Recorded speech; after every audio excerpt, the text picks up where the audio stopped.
A pleasant day, everyone. By the way, my name is Janie Villaverdi, and our topic is all about national security concerns.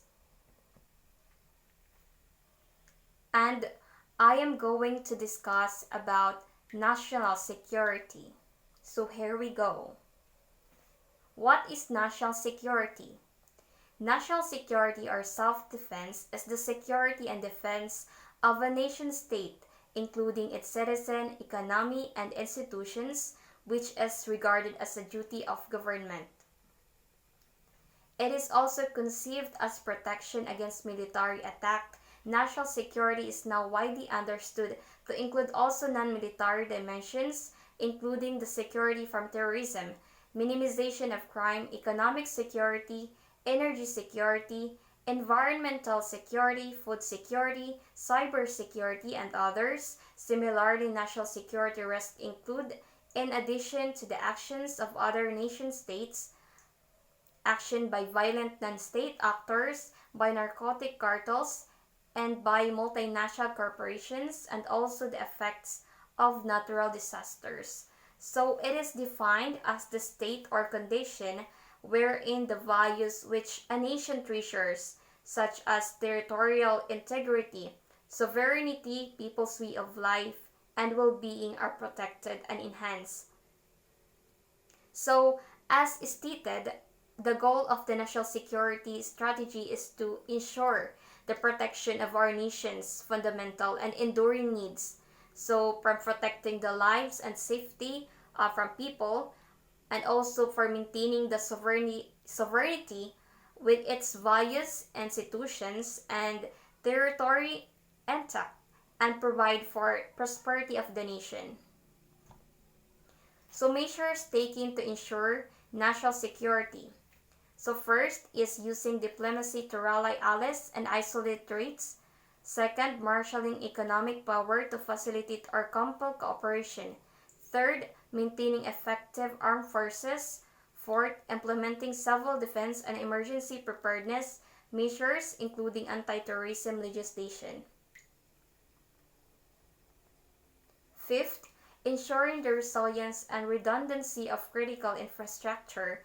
And lastly, ensuring the resilience and redundancy of critical infrastructure using intelligence services to detect and defeat or avoid threats and espionage, and to protect classical information using counterintelligence services or secret police to protect the nation from internal threats.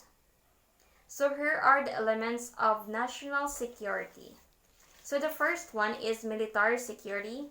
It is defined as the ability of a nation to defend itself. So,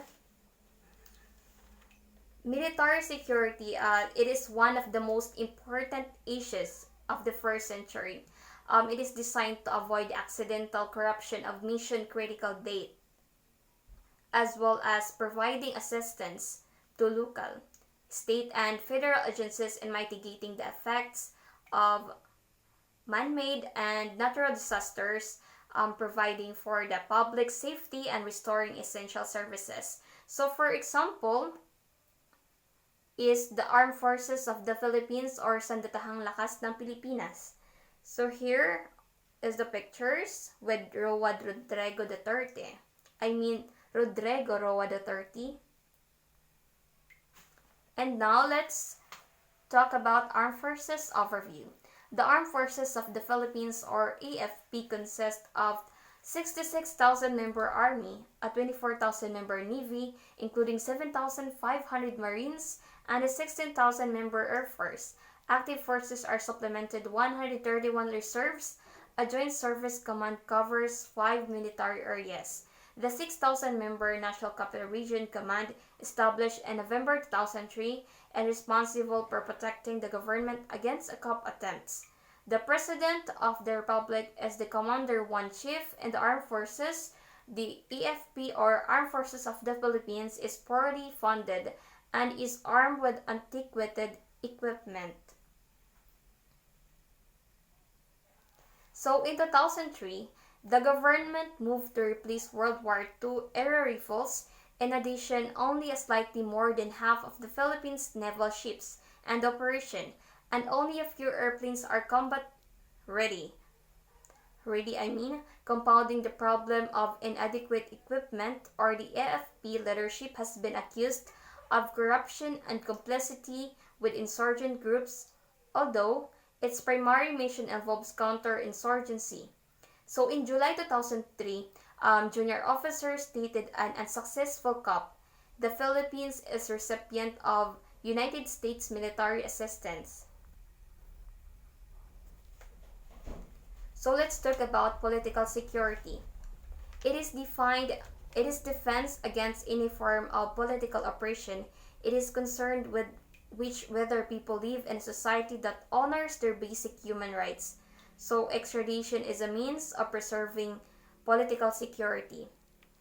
So in political security, it is the prevention of government repression, systematic violation of human rights, and threats from militarization. So this was intended to establish an agenda that would protect people against states that continued to practice political repression, systematic torture, ill treatment, and disappearance.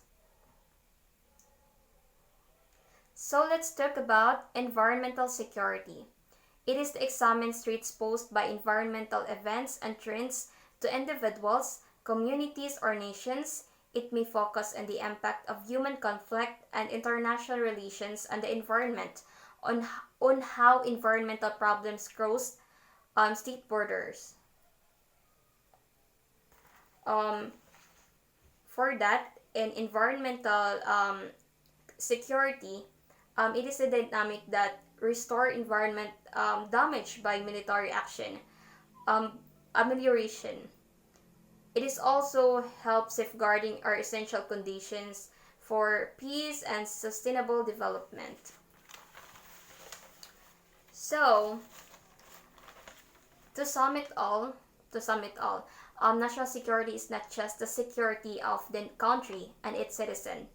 It is also a universal process of safeguarding national values and interests against both internal and external threats that have the potential to undermine the security of state, society, and citizens. So it must include not only freedom from unique fear attack against sources of their prosperity and sovereignty, but also the reservation of the political, economic, and social values respect for universally accepted democratic principles and values, the rule of law, human rights, social justice, social security, and a modern nation state.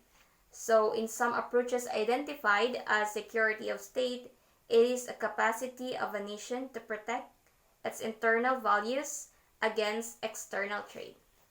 So, once again, this has been Jane Evaluaworthy. Thank you.